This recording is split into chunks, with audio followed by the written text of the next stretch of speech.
I'm sure all of you are very familiar with this. This is the bog standard 36 exposure roll of 35mm film.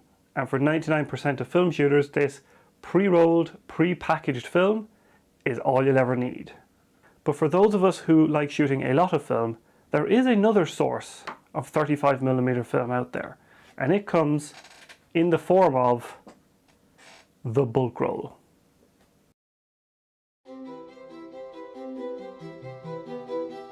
So what is a bulk roll of film? Well, the name's kind of on the box. It is essentially a really big bulk roll of film. And the reason these are sold is so that end users like myself can buy another piece of equipment called a bulk loader, which will look something like this. And that allows us to take this bulk roll of film, and then using this piece of equipment, we can roll down the film by hand into reusable 35mm canisters. So why would you bother bulk rolling your own film? Well, there's three main reasons: cost, convenience, and customization. So for the first reason, which is cost, and this is very simple, it's actually cheaper per length of film to buy it in bulk than it is to buy it individually packaged into canisters. So to put some numbers on it, a bulk roll of Delta 400 like this one from Photo Impex here in Europe will set you back around €118 for 100 foot of film.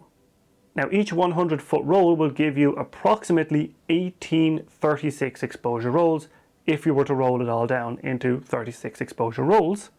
So the cost per roll to bulk load is around €6.60. So it's actually not too bad, particularly if you compare that to the pre-packaged Delta 400 36 exposure rolls, which actually sell for €9 each. So if you bulk roll, you're actually saving yourself about €2.40 a roll of film for shooting. As for convenience, I found that it's just really handy to have a large amount of the same film on hand for just general everyday shooting. So inside this bulk loader, I now have just over half a roll of Delta 400 left, and having film like this on hand just allows you to get to know the film really well. It lets me shoot a lot of it and get a lot of experience shooting it in all kinds of different weather conditions and different lighting conditions.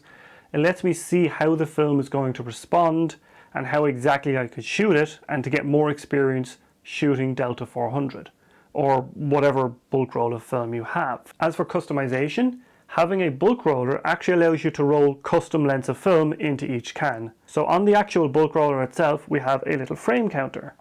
Now what this does is, as you're winding the film into the canisters, this will count up the amount of exposures you've rolled into that can.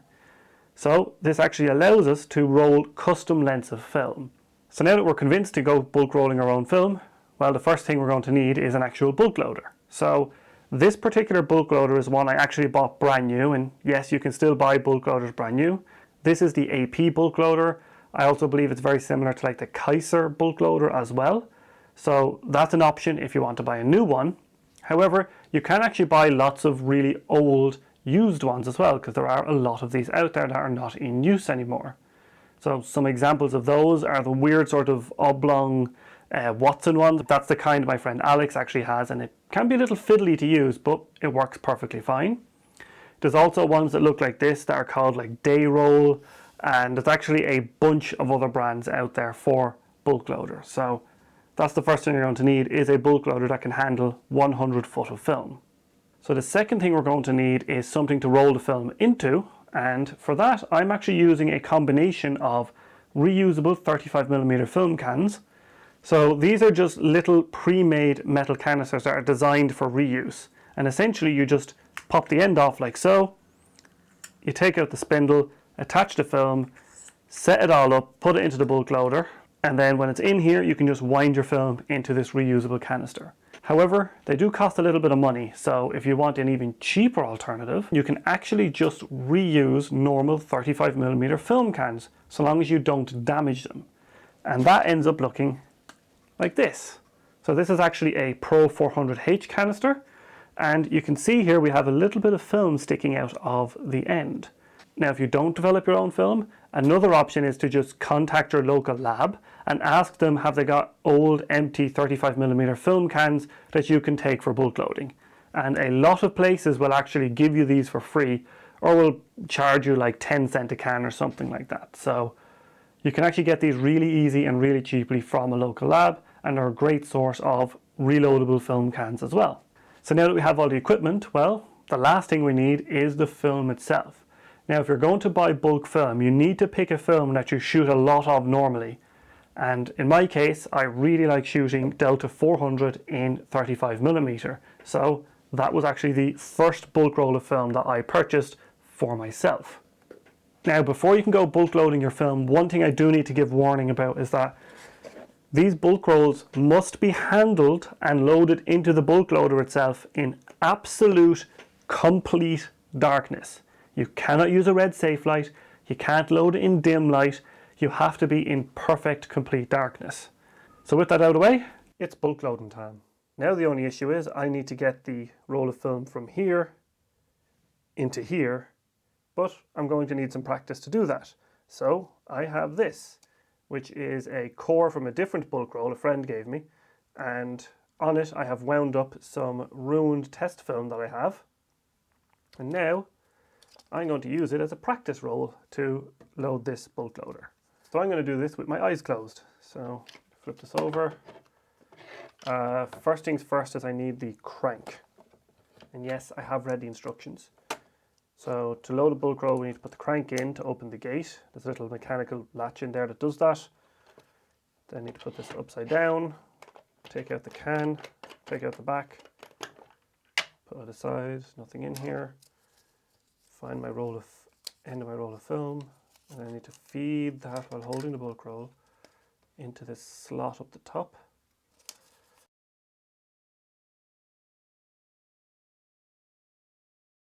There we go.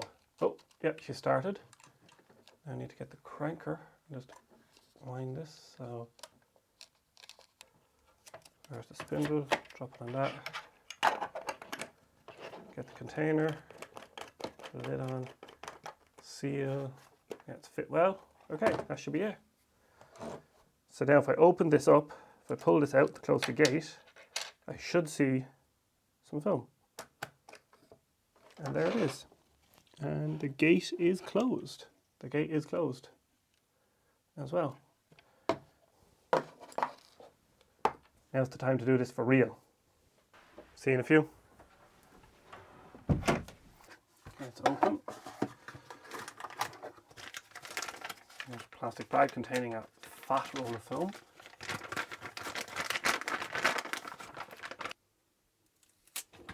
Okay, the tape is off. On the wheel in one hand, I need to get this into the feeder slot.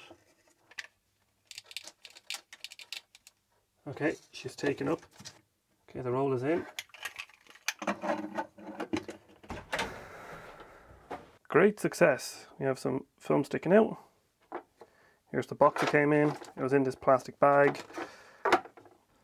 And then we can tape our film here to this.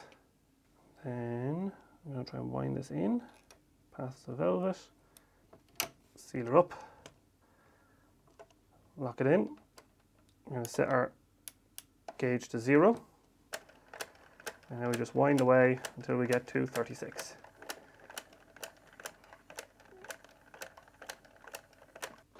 So you see a couple of things happening. This indicator counter is turning to indicate how many exposures I've wound on.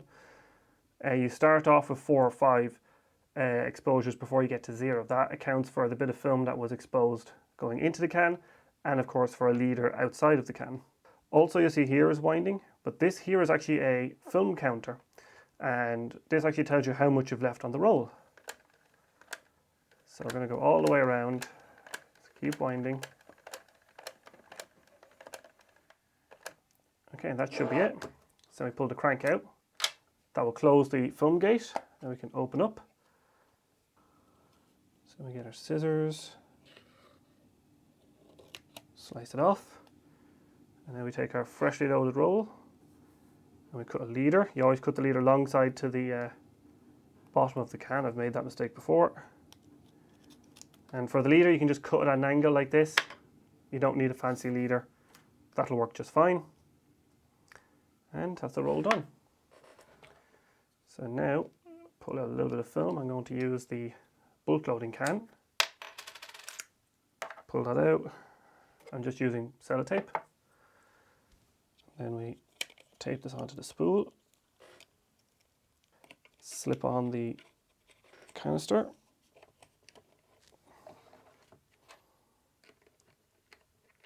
Put on the end. Should just snap on. Ow! There we go. So it's lock, load, set the frame counter, and then once again we start winding. Okay, pull that out, pull this up, pull the film out,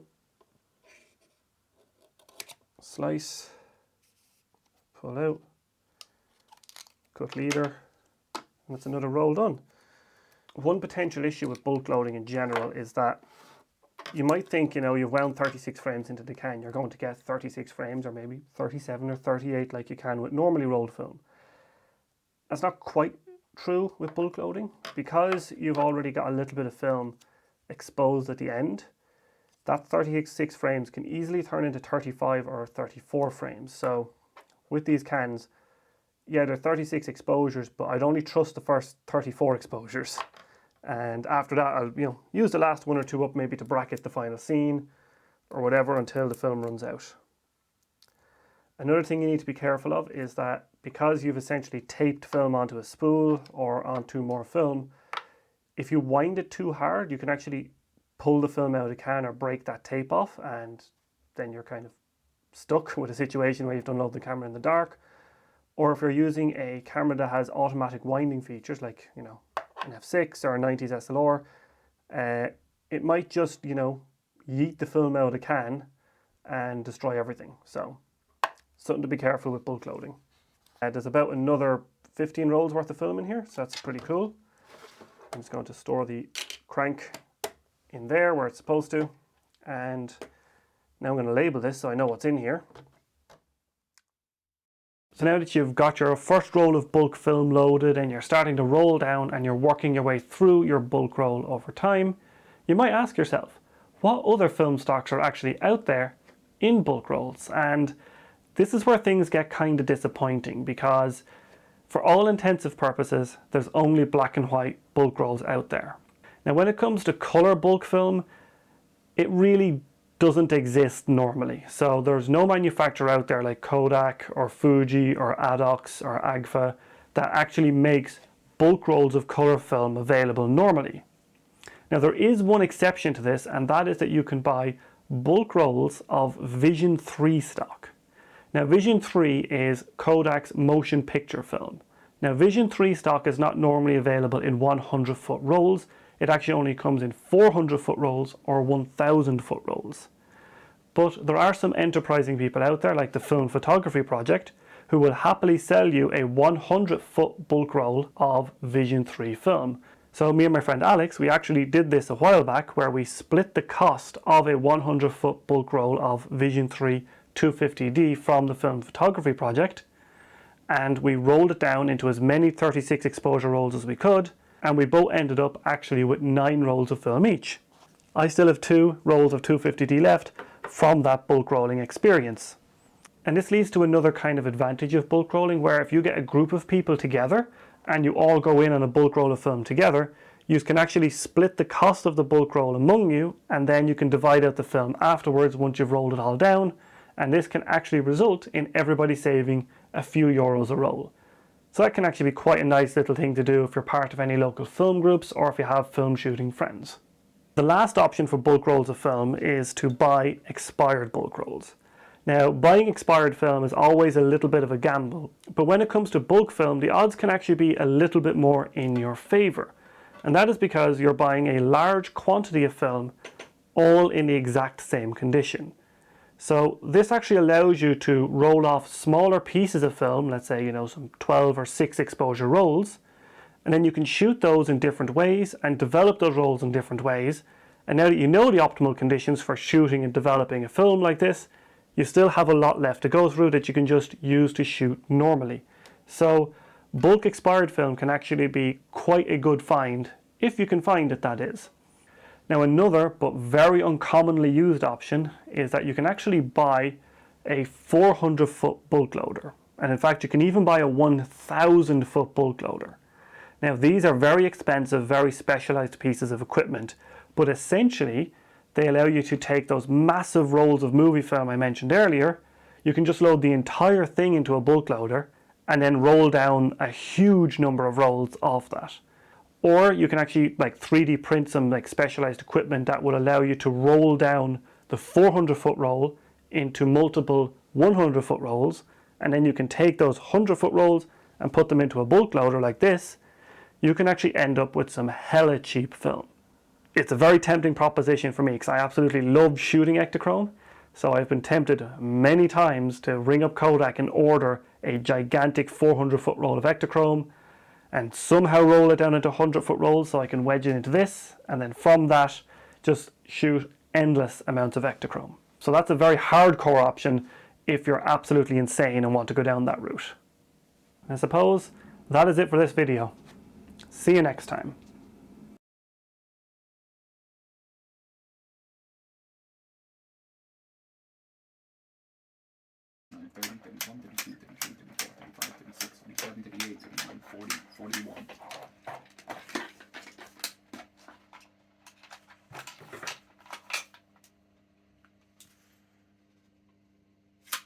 Vision 3, Lomachrome D.